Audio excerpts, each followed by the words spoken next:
And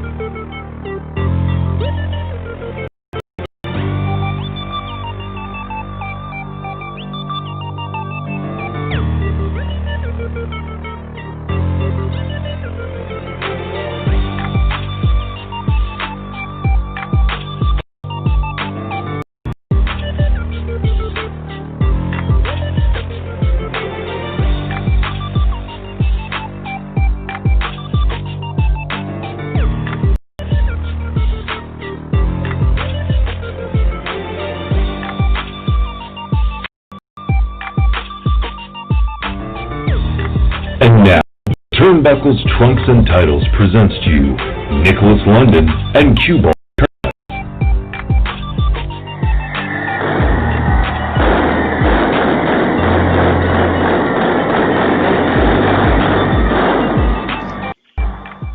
You know, if anyone ever deserves such a wonderful entrance, it's probably me.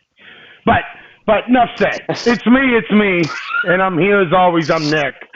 Joined to the far side, the man of the hour, the man with the power. He's as sweet as the day is long. He's got a bald head that's smoother than a baby's butt. His name's Cue Ball Carmichael. Q, how are you, sir? Fantastic, Nick. What do you say up there in Canada, eh? How are you? Brother, if I was any better, I'd be a set of twins, and ain't nobody want that. Let me tell you. Listen, busy show. You saw the top of the hour. We are here live with Trevor Firth, the man who is bringing the brand new show to Triple T Radio, and of course, that just happens to be the Booker and the Man. Monday nights are going to change forever, Q. How excited are you for this brand new show? Well, I'm excited for the Booker Man and the Fan, if that's what you're trying to say. You really like that, Booker Man and the Fan. I like it. Trevor, welcome to the show. How are you, my friend? Thanks, guys. Oh, doing great. Absolutely amazing. Happy to be part of the team. Listen, brother, welcome aboard. You know, I'm the easy one. Q's the one you got to watch out for, man. He's as crazy as you could imagine. He wears some glasses. It freaks me out every time. No, these are new he's outnumbered now, though. There's 2 Canadians. True. Q? That only equals one American in my math. Listen, guys, this is exciting stuff. I mean, come on. Q, if the merchandise wasn't going good enough, you know, if Truth Busters wasn't going good enough, now we're bringing on 2 brand new guys, and I'm pumped. Trevor, man, like, what's going through your head? Where did all this come from?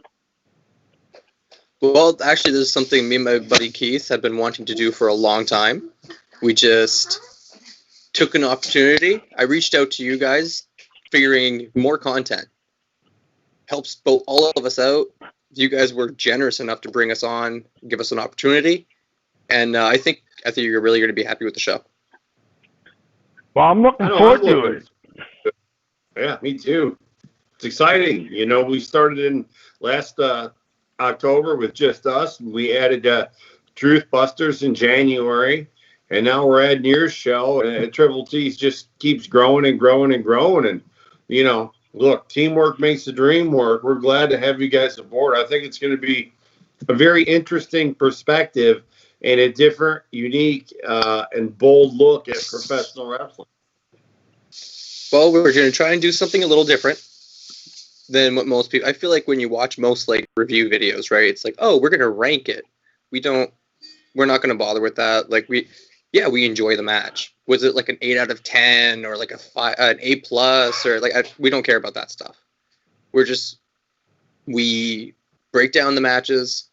We analyze where we think it could go, what we think certain things could mean, what we hope, especially, and give our opinions. And I think that's great. Hopefully people really enjoy it. So what is your plan? Obviously, I know what your plan is, but tell the fans because they might be thinking you're covering every pro wrestling under the sun. Well, right now we're starting with AEW. We are going to be covering Dark and Dynamite from the previous week, every episode. I like that. If fans are interested enough and, if the demand is there, then, hey, if they want the content, then who am I to deny it? Then we can definitely try and do other promotions. I think AEW deserves, all the credit in the world for still trying to run a professional wrestling show. I'm glad that's the one that you're starting out with, really. Trevor, if you don't mind, give the fans that follow our show a little bit of insight. How old were you when you first remember watching professional wrestling, and what was your first thoughts of it? Well, my history of wrestling is a little weird, considering like how passionate and diehard I am. But I remember being babysat by my older cousin, who had WrestleMania tapes, Survivor Series, SummerSlam, things like that. And it was like WrestleMania 1, WrestleMania 3, so like Andre and Hulk. So from that era, I always remembered like Hulk Hogan, of course, and Roddy Piper. Roddy Piper stuck out to me, always has for some reason. And then I didn't really watch wrestling. Like once I wasn't being babysat by my cousin anymore, like I just didn't really watch it. So I didn't watch anything in the 90s. Then in like 2001, 2002, Raw and SmackDown. Triple H being world champion with Evolution, HBK coming back, Chris Benoit, Eddie Guerrero tearing up SmackDown. Like I fell in love with wrestling. That's my era. And then you have like Roddy Piper came out of retirement for a while to do a story with Randy Orton. That was like all that stuff just made me love wrestling so much more. But at some point, high school, getting ready for university, whatever, stopped watching. And then I got back into it after I became a dad about 6 years ago. And about 2 years of straight WWE, nothing else. And then I got curious. And I started to rabbit hole. And now there's a point I would watch literally anything and everything I can get my hands on. I like that. Yeah. Yeah, it gives you a very background into it. How'd you get involved in wrestling? Well, me and my wife started going to live shows here in the IHW, UCW, North Pro. We started going to a few of their shows, and at some point, my wife turned around, looked at me, and told me she wanted to be a ref. And so we worked on that. She worked hard. She got herself there. She now refs for 2 different companies, CAW and IHW, both in New Brunswick. And being there with her, it's all her. Like, if it wasn't for her, I would never have been given the opportunity that I was given. I wouldn't have been backstage. I wouldn't have been there. And the guys from CAW really, I really appreciate them giving me the opportunity. Somebody who literally has no history in the business, was just a fan. And they let me sit in creative. They let me start booking shows. They're letting me have a lot of input and a lot of control. And it's really appreciated. Very interesting. Now, how long has your wife been a referee? My wife's been, she's going to be a year in September. So I haven't been booking all that long either. We're both very new to the industry. Right. That's all right. And I can tell you from a guy that's had good referees, okay referees, and horrible referees.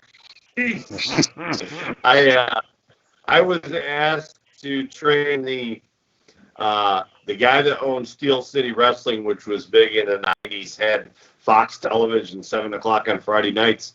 I was asked to train his father-in-law to be a wrestler, or actually his best friend's father to be trained to be a referee. And I said, "Oh, okay, great. How long do we have?" And they're like, well, he's roughing your match tonight. I'm like, what? Oh. Yeah.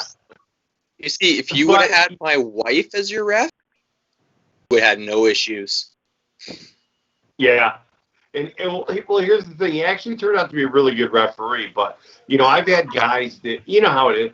You have people in the ref that are refereeing who really, I don't even think they've watched wrestling very much, and they're clueless and they're in the way. So, I appreciate somebody like her who knows where to be and when to be there and when to be invisible and when to be in control. So, for me, it's an appreciation factor when you have a good referee, because it really does make a big difference. I mean, I've had the Hebners ref my matches before. I've had Mike Chioda ref many of my matches, and I can tell you that that good referee is just so priceless. I think it's overlooked. I always make sure when I leave, I not just shake the referee's hands, but all the ring crew guys and everything for what they do, because that's the position that doesn't get the glamour and glitz either. So it's awesome honestly, that she's ref your booking. She's made me look at referees in ring completely differently. Oh yeah, I'm sure. That really puts her heart and soul into it, and studies and does what she does. I mean, that's just a great thing. I mean, it really will make you look at them completely different. It's absolutely true. Nope, most certainly it is. Guys, here's what I got to do. I have to take a quick break.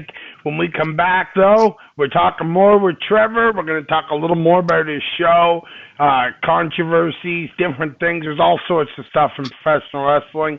AEW is a brand new company, so there's going to be lots to cover. So hang tight. Q, I love the glasses. Trevor, don't go anywhere.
All right, guys, as we fly back in here from a quick commercial break, Trevor Firth is joining us here on the show, the newest member of the Triple T Radio family, and, of course, his brand new show, The Booker Man and the Fan.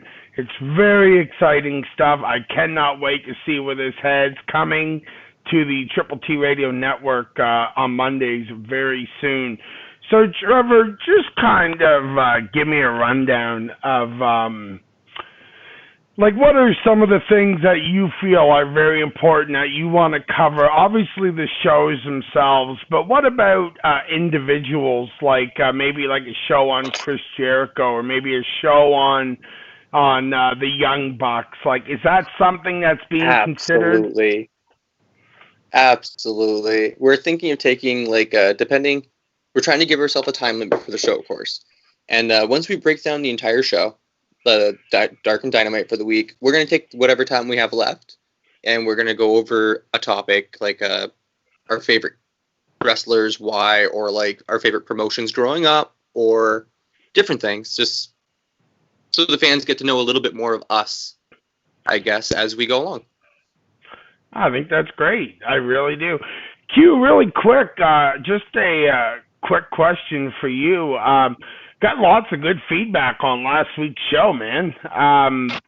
Some people were asking, I know we were going to do a show that was based on whatever the fans had wanted, but being the fact that Trevor had come on board literally just last Monday, we started talking about all this. So, did you get feedback on last week's show? I got good feedback. What'd you get?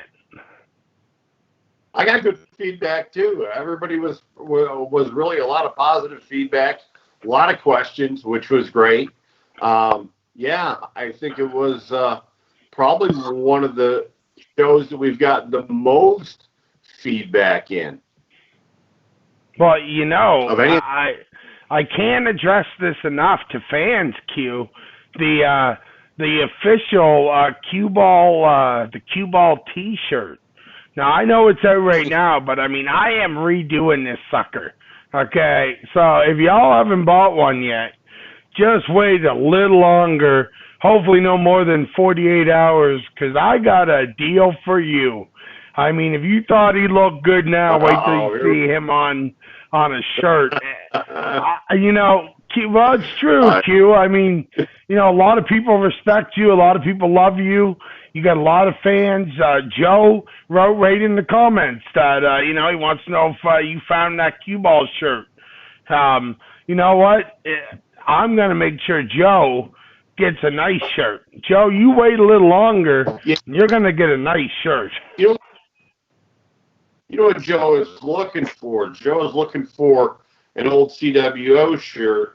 Of course, nice. This was the hottest shirt 5 years ago. This was the hottest shirt wrestling. Mid-Atlantic Wrestling League, Mall. Oh, nice. You got it right there. I know. I got the plug right in.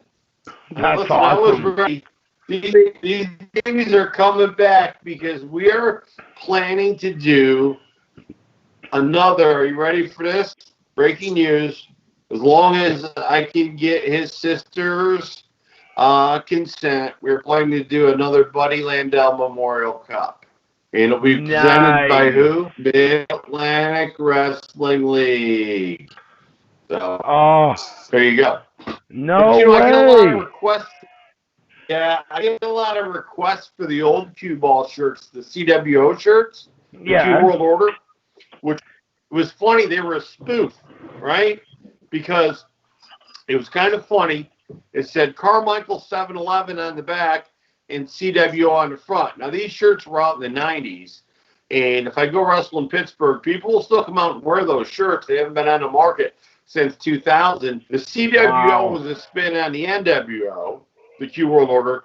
And, Austin 316 on the back. Well, I had Carmichael 7-Eleven because I've been to every 7-Eleven in North America in my wrestling road trip. So I had the CWO, the Carmichael 7-Eleven shirt. And I get people to ask me today. They're like, hey, Q, do you have any CWO shirts? And keep in mind, though, that those things have not been on the market, right, for 20 years. Wow. Still get asked about it.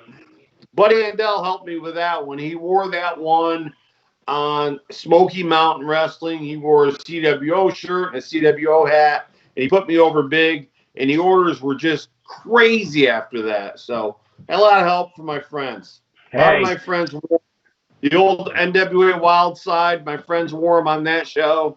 So I probably sold over 500 dozen CWO shirts in a 3-year span. Wow. It was crazy. The revenue I did awesome. was ridiculous. Yeah, I don't have one. Just saying. Yeah. I was just looking. Look, I was looking for one, and I don't think I have one. I think my wife. Yeah, I don't got one. But it's okay because I know you love me, so it's okay. Hey. I do. I'm looking for one because I know I got one here somewhere. That's right. Keep looking. I'm going to keep looking. That's what I love about you. Trevor. You guys talk, I'll look. All right, I'm in. Trevor, listen, quick question, man. Did you watch AEW this past week? Of course it did. Okay, what'd you think of it? What? What'd you think of it? Thing is, I'll be straight with you, Trevor. I don't watch a lot of wrestling anymore. If Q and I are covering a specific topic, I will watch it. But I mean, the truth is, man, I know everything I need to know right now about past. I'm not looking to learn. Like, I'm not looking to sit and watch hours upon hours anymore. That was my life for almost 25 years, literally, day in, day out. Anyone would tell them that. The goal of our show. The goal of our show would be that if you don't watch it and you listen to our show, you're gonna give me every feel like bit. You watched it. Good. No, I like that. We go through. We're gonna be going through matches, like not move for move, but I mean, yeah. I think it's more in depth than I see most people do. That's for sure. Well, and you know what, man?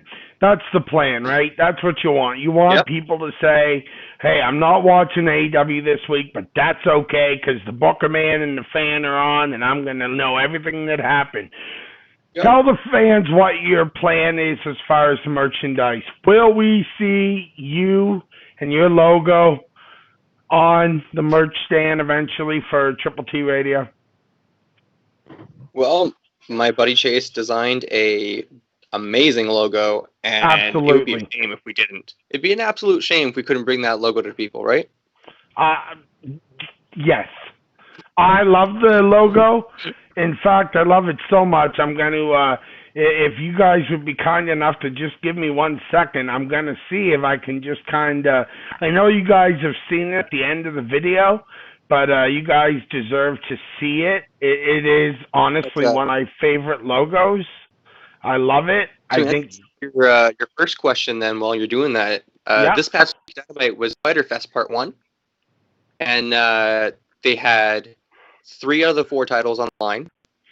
They had a great opening tag match with Jurassic Express versus MJF and Wardlow. Absolutely amazing match. They had Hikaru Shida defending against Penelope Ford. That was the match of the night for me. That women's title match was absolutely insane. Rest of the card was just good in general, but then you get to the tag title match at the end. Hangman and Kenny Omega defending against the Best Friends. It's not much more you can ask, man. Like, that was such a good match. And then the post-match angle, FTR coming out, Kenny spilling the beer. You got Hangman standing with FTR and Kenny standing with the Young Bucks. Like, that's too good. Too good. Like, that's such a great tease. I cannot wait to know where that story goes. I'm just along for the ride on that one.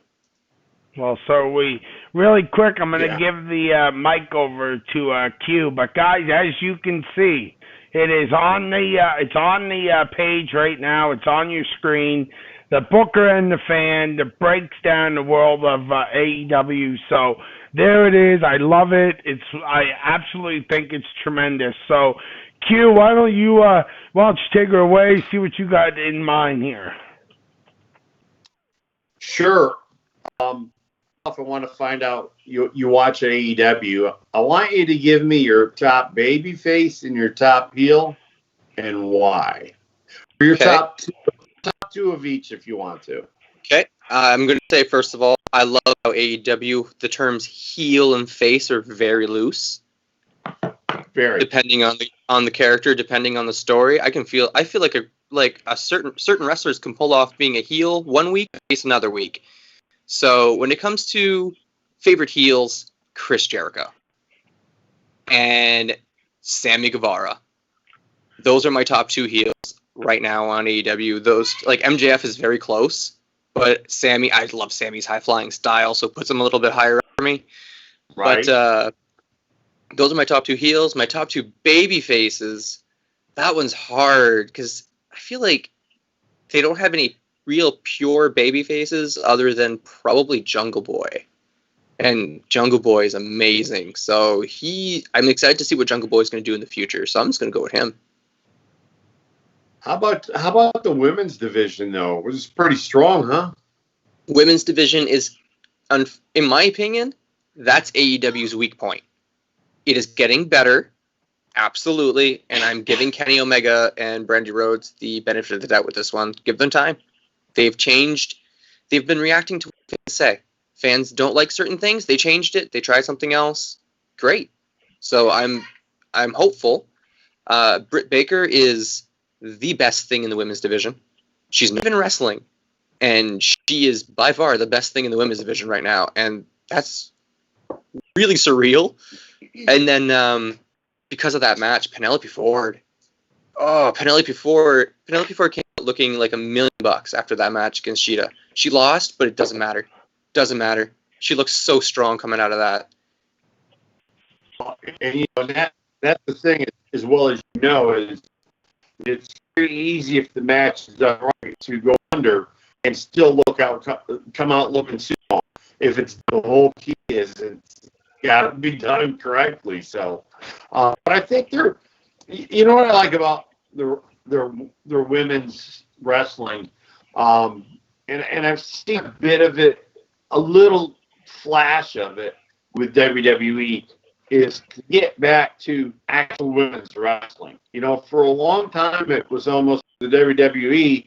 It was almost just Diva Central. It didn't matter if they wrestled as long as they looked good. Right. No, you're right. I will say, I feel like AEW might need a woman on commentary. Because I'll be honest, Beth Phoenix on NXT and having now Madison Rayne on Impact, it really makes a difference. It brings a completely different light, and it's just a good idea in my opinion. Like Renee Young used to be really good at it when she was in NXT when she was first starting out at it. She was pretty good. And then she went on SmackDown and did it for a while. She was good there. Or Raw, maybe? I don't remember. WWE's WWE. It's all... it's muddled. It's a great perspective. Yeah. No, you do. You have a really good... No, go ahead, Q. Do you have any questions for cut out? No, what I'm going to do is I'm going to play Trevor's trailer for the Booker Man and the Fan as we go to commercial break.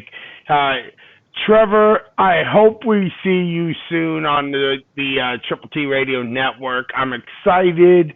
I know you're excited. I know Keith's excited. Q's excited. John Stewart's excited. It's going to be great to have you a part of the family. Thank you so much for coming on, talking a bit of wrestling with us. I can't wait for you to premiere your brand new show here on the Triple T Radio Network. Super excited to premiere it, guys. Hopefully bring it by the end of the month. Thanks, man. Well, appreciate you thanks, coming buddy. out. Have a good one, guys. You too, my friend. Okay, guys, here's what we got to do, Q. Quick break. We're coming back. We're talking all things professional wrestling.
And we're back, Q. I am Nick, joined alongside the man of the hour, the man with the power. This is Q Ball Carmichael.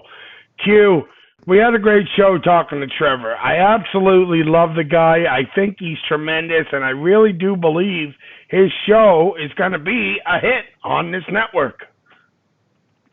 Yeah, I'm confident of it, man. It's going to be great.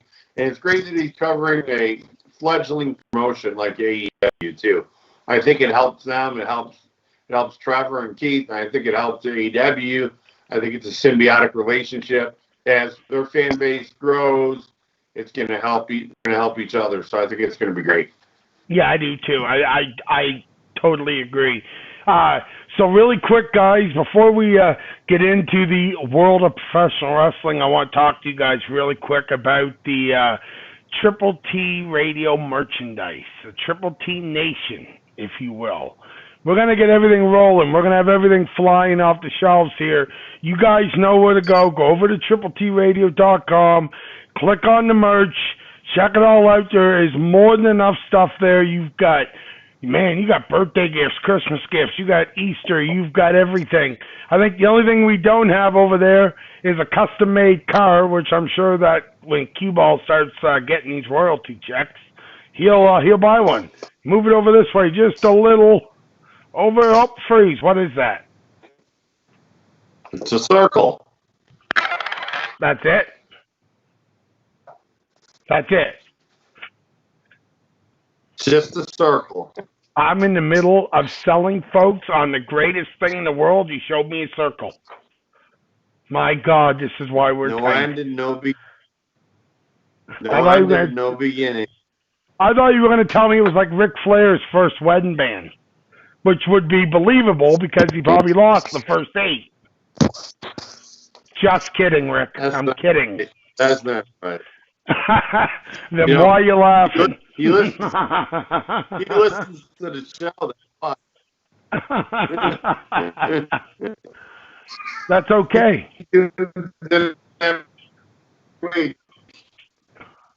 That's funny. Oh, Q. What would I do without you? What can I tell you? It was a quiet Hey, week. so, yeah, I wanted to talk about something.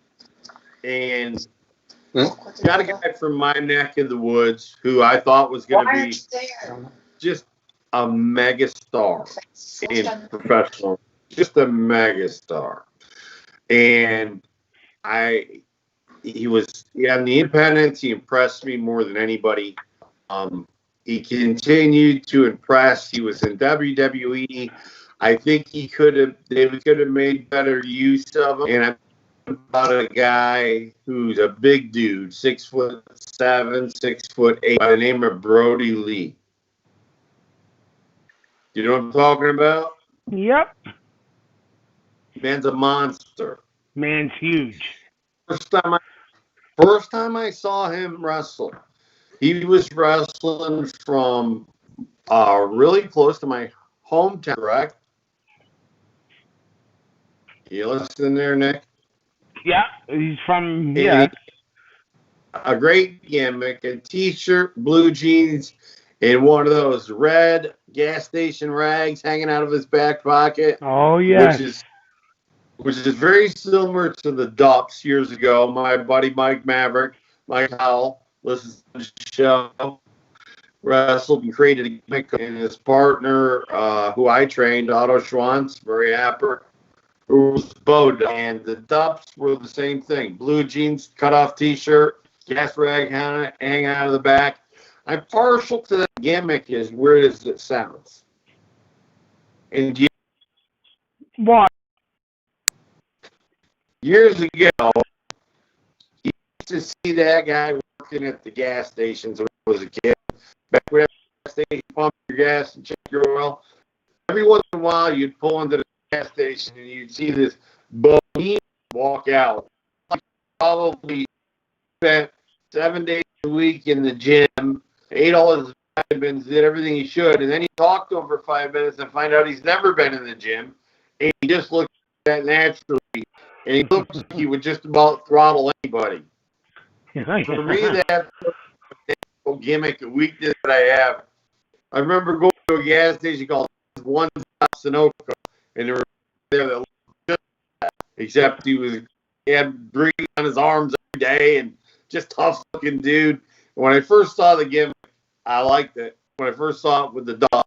And then I saw it again with Brody Lee when he first went to the WWE, when he just came off the Independence, and I liked it a lot. So, and then there's another guy in AEW I wanted to get your take on. Chris Jericho. How long is this guy relevant? Let's go back to just major promotions of the 90s. Go back to WCW, and I know this is before that, but let's just go to WCW. Do you remember when he made the change to WWE when it was WWF and they had the Y2J? If I close my eyes, I can see the whole thing. That was probably the best lead-in to bring a guy into their promotion I had seen in years, and it's been the best one since. I mean, they hyped that Y2J so big and so much, it just could for Jericho to get there. So we're back to the mid-90s, him can still wrestle with the best, but he's maintained relevancy for 25 years. In a sport, it's difficult to maintain relevancy for 5 years. What do you think is his secret?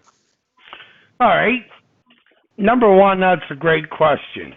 Number two, I think only a few guys in this business have been able to evolve with the times. And, I'm not going to go kissing ass because I just won't do that.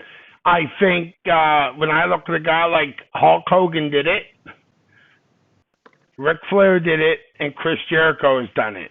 When you're talking long term, I'm not talking John Cena. I'm talking long term, very long. Jericho has evolved almost every year. It's almost like he would cut one piece, one string of hair off his head. Whatever it took, every year he would change something. Chris Jericho, I always say, he's a once-in-a-lifetime. You'll never get another one like him. To say he's smart is an understatement because the guy is a genius. I think a lot of it, Q, is dedication, knowing when to step away for a bit and come back, change it up, whether it was the List of Jericho, whether it was the jackets, the scarf, whether it went from long tights to trunks, long hair to short hair. Like, he has always had that gift, and of course he's got the gift of gab, which we both know. So right. I honestly believe it's just been he knows how to evolve. He knows how to change with the times, and I think it's a hidden secret. I really believe it's a hidden secret. It's a hidden talent in professional wrestling. Not everyone can do it. Yeah, first off, I want to apologize. He won't be 50 till November. I know about 10 years ago, he was DP yoga and push-ups.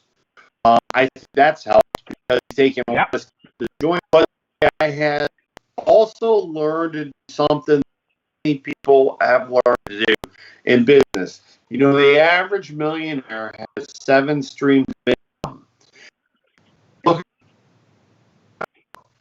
Not just a wrestler, right? But he's got a podcast. He's a musician. He's an author. He's an entrepreneur.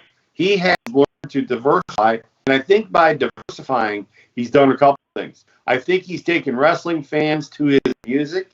I think he's taking his music fans to wrestling. The guy is so down to earth. I know the fact that a lot of times he takes an Uber when he travels, not a limousine. So he's so down to earth. he does stuff like that. So he's down to earth. He's approachable.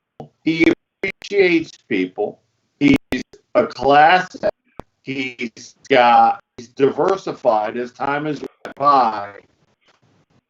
It's just a guy that makes upper echelon of relevance. Not maybe on the indie league for 25 or 30 years, but up here in the major leagues. No, you're right. You're right.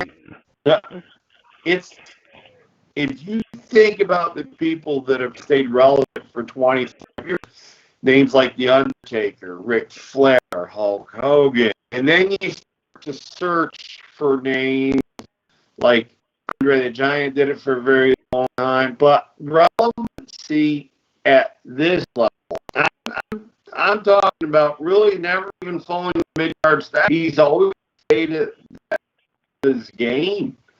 And he seems to be a genius at making changes to himself, as you said, evolving, but also, I mean, just his ability to either play or part, the baby face or the heel. He's wrestled throughout Japan, all over the world. If you look at his history, I know that he's had at least 35 world championships or championships between ECW, WCW, New Japan, WWE. I mean, it's crazy titles that he's held. Major league levels, and he goes in his late 40s, and what happens? He becomes the champion at AEW. Right off the bat. I mean, I think, if I'm not mistaken, I believe he was the first AEW champion. Yes, he was. Yeah. Now, that tells you an awful lot about a guy like Cody Rhodes, who's born into the business, knows it like the back of his hand, and when it comes to put the belt on the first person, because the belt doesn't elevate the man elevates the belt. This is what I think a lot of people not recognize. You can take a major title and put it on the wrong guy, and you can send your promotion spiraling backward for a year. The internet connection is terrible tonight. I apologize. Thunder and lightning storm, so my volume is now, and I'm getting texts as the third person that texts me. Unfortunately, when you live in the middle of nowhere, satellite internet's not available to you. You got to kind of roll with it. So I apologize, everybody. You're doing a great job. Well, thanks. And I just want to quickly throw a shout out to Rianne, who I think is bang on. I'm going to share this for the listeners, just because I love her so much and I think it's funny. But anyway, we're all done now. I shared it. It's gone. Way to go. Listen, don't worry about it. You got a thunderstorm, It happens. It's called life. You know that. We're still here. We're still rocking the video screen. It's good. And it's a great show. And so be happy. Enjoy it. So, as I look down through guys through time, it's pretty amazing that you see a guy like Jericho, who was actually born in the States. I don't know if you know that, but he was born in New York. Oh, yes, I did know that. Right. And Scottish descent. Now, let me ask you a question. Think of somebody who's Canadian, Scottish descent, who get in the wrestling business. Who do you think was Jericho? Was it Scottish? Scottish from Scottish descent, and is Canadian for all intents and purposes. Roddy Piper. Oh my goodness, what, brother! I don't think I was put you when you were going in and out. I don't think I was getting all that. You're right. Yes. Oh, okay. No. Do you want to slap me? I can come over. You can slap me right in the mouth. I probably deserve it for that one. No. I deserve that one. Jericho was trained at the Hart Brothers School for Wrestling. We know that he started to go, but I didn't realize he started at the age of 19. He's very young in the wrestling business. And, it's pretty amazing that when you think about it, being trained in 91, he started touring Japan front. So that was when he was known as.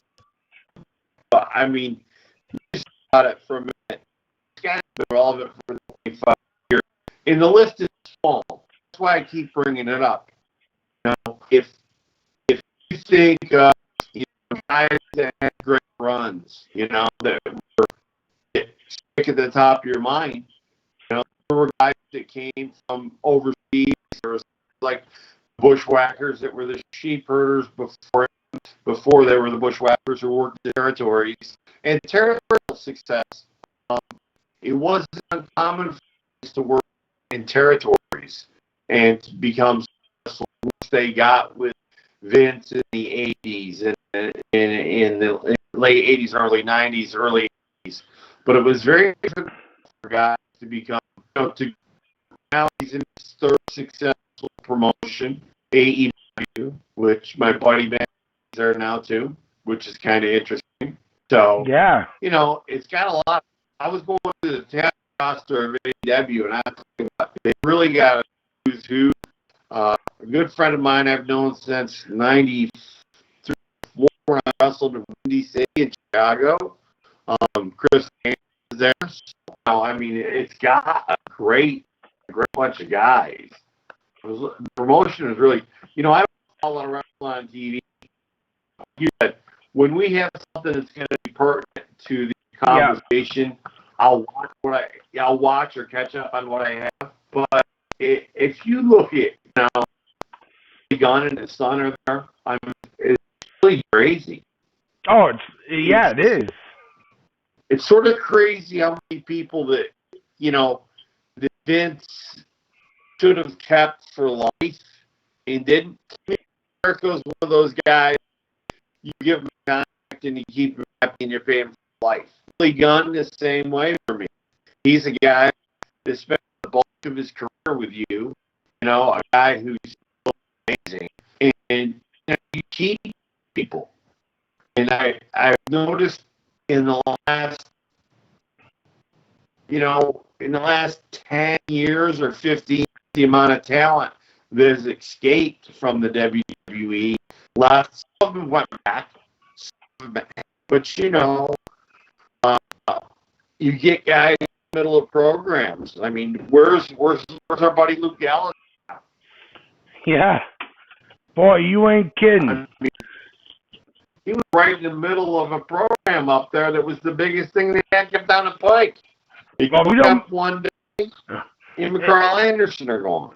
If you don't mind me saying, and I'm not being disrespectful, I don't think I'm being disrespectful, but no disrespect to Drew McIntyre, but brother, Luke Gallows is where it's at. That's how I feel. I love Luke, you know that.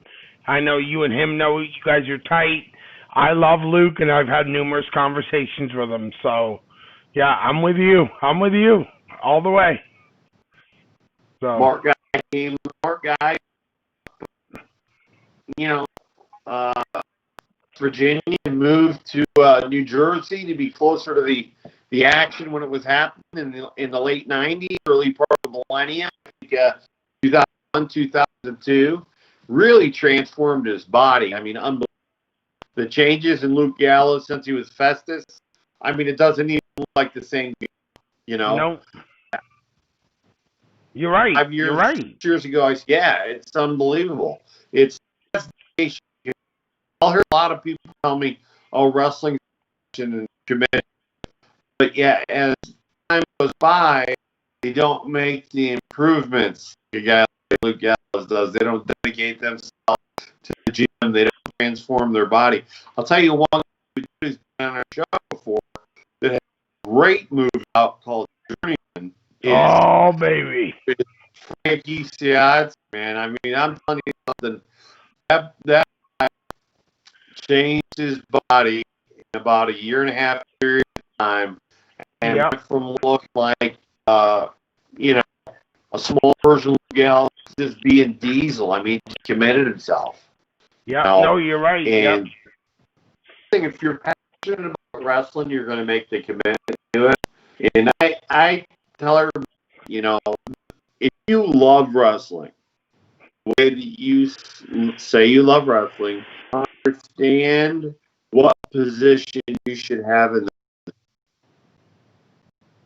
that position. Might be wrestling, it might be referee, it might be ring crew, it might be announcer, it might be timekeeper at the bell, and it might be fan, row 10, CC, And if you love this as much as you say you do, for me, I love it so much that I actually took myself out of it from a competitive standpoint. When you get a little older, you lose a step. And why stay in there and tarnish the reputation that you've got? Right. No one to walk away. Yep. So I've never used the R word as in retire, and I never would, because you never know what tomorrow is going to bring.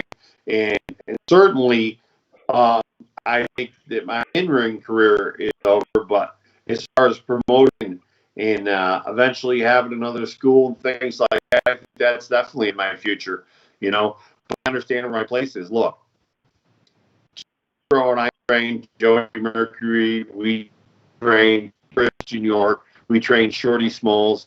I've always said, and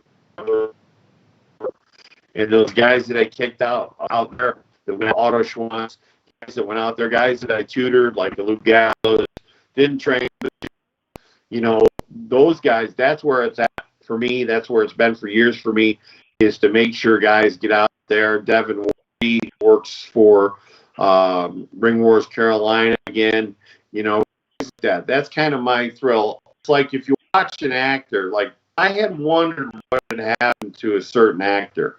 I hadn't seen him do anything since he had a funny series called Psych. And I looked at James Rode, and I had noticed that he had actually produced 2 of the movies I watched in the last. And here's a guy who decided that his passion was behind the camera instead of in front of the camera. And he was a good actor, a good comedic actor, a good role in Psych. Realize that he's a producing role. And I think some people have to realize that, there's a role for everybody in wrestling, from fan to world champion. But you got to recognize that role, and you have to work hard to be the version of you at that particular role. For Chris Jericho, obviously the role was wrestling, but it wouldn't surprise me a bit after his to see him the head of production or the head of talent relations or the booker somewhere, because he's got so much ability with that, or taking on a rocker. But I think that's a guy that will continue to influence wrestlers for years to come. And I think that's another reason why, Matt Hardy's another name that really has been around for 20 plus years. On top, Matt and Jeff, both of them. I mean, people had their issues, but doesn't everybody? I mean, Yes, they do. But Matt and Jeff had worked for Vince, 15, 16 years, left, went to TNA, went back to Vince, and now Matt is over at AEW. And the influence of having a Matt Hardy, a Cody Rhodes, a Dustin Rhodes, and a Chris Jericho in the locker room is how you bring young guys along. You look at a lot of their roster, they're reasonably young guys. And the reason they put these 4 veterans there is every one of these guys is a person who, outside of that ring, doesn't present any ego, doesn't look at themselves as better than anybody else, is very comfortable and more than willing to help young wrestlers with the, everybody's looking for the one game. We know it's never one thing. It's always 100 little things. Yeah. I think they've done the right thing by having, bringing in veteran talent to the locker room. but also mix it up with a bunch of young that can learn. I agree. Yes. Like that is a cue ball moment right there, if there ever was one. You said that all beautifully. Now, Q, we got 5 minutes left. Next Sunday night, or this Sunday night, is your guys' last show for a couple weeks. I'm obviously going to get married, so what's on tap for this Sunday night? Congratulations. Thank you. Melissa. And you. Okay. Good. This Sunday, jumping back into ancient civilizations. We're finally going to cover Luxor, Egypt, and a couple other areas to get people caught up and get everything back where it's going to be. I'm looking forward to it with illustrious Johnny Stewart of AWA fame. You should look him up on YouTube. He was quite a character in the ring, and he's quite a character on this show. And, looking forward to wrapping up this series because next on the list is the Alaska Triangle, a 2,500 square mile area that since 1988, 16,000 people have gone missing in this area. Now, out of the 16,000 people, they've never found a shoelace, a tack jacket, a hat, a glove, a piece of body, nothing. They are completely vanished. They've had exhaustive searches from the air, the land, and the sea looking for these people, whether they were just in the woods, they were on a boat, they were in a plane. 40 planes a year crash in the Alaska Triangle. 80 boats disappear in the triangle. Hundreds and hundreds of people disappear on foot in this triangle. And nobody seems to be able to answer the question, where did they go and not leave a trace behind? It's one of those, people talk about the Bermuda Triangle. Nearly as many people in the last 30 years are missing the Bermuda Triangle as they have in the Alaska Triangle. So, wow. Even if you went out on a hunting trip at the beach, when they do a search, they find a rib cage, they find a skull, they find a rifle, they find something. They find nothing from these people. Wow. 16,000. It's mind-boggling how many people have been missing, and why does this get pressed? Why is the government going, look, we got a problem here in Alaska. People are vanishing into nowhere. There's no trace of them. And it's not a few hundred, it's 16,000, over 16,000. Why wouldn't the government go and investigate this mysterious triangle unless they tell you where they were disappearing to? And that's what we're going to discuss. We're going to lead you down the road. You can make a decision on the end of the last show, which is coming up in a couple of weeks, on where these people went. I think you'll come up with the same conclusion when confronted with the facts that we have. And I'm not pointing to little green men. I'm not pointing to little green men. Just so you know.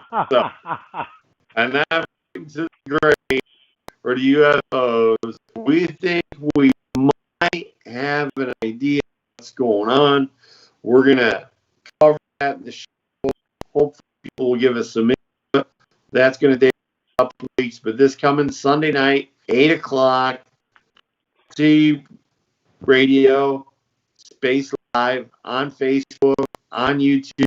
Check it out. We're going back to our 6-part series, and we're going to talk about these gigantic, megalithic stone sculptures that are so amazing that even by today's standards,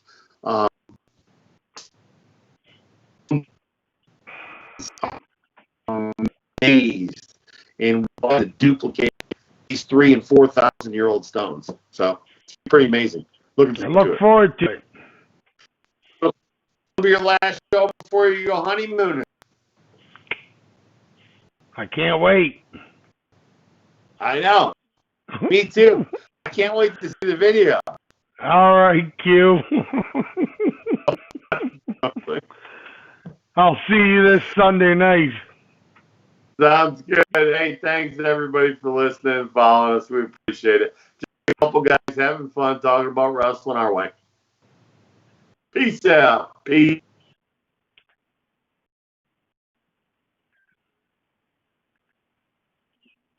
Well, that was fun. I really enjoyed that.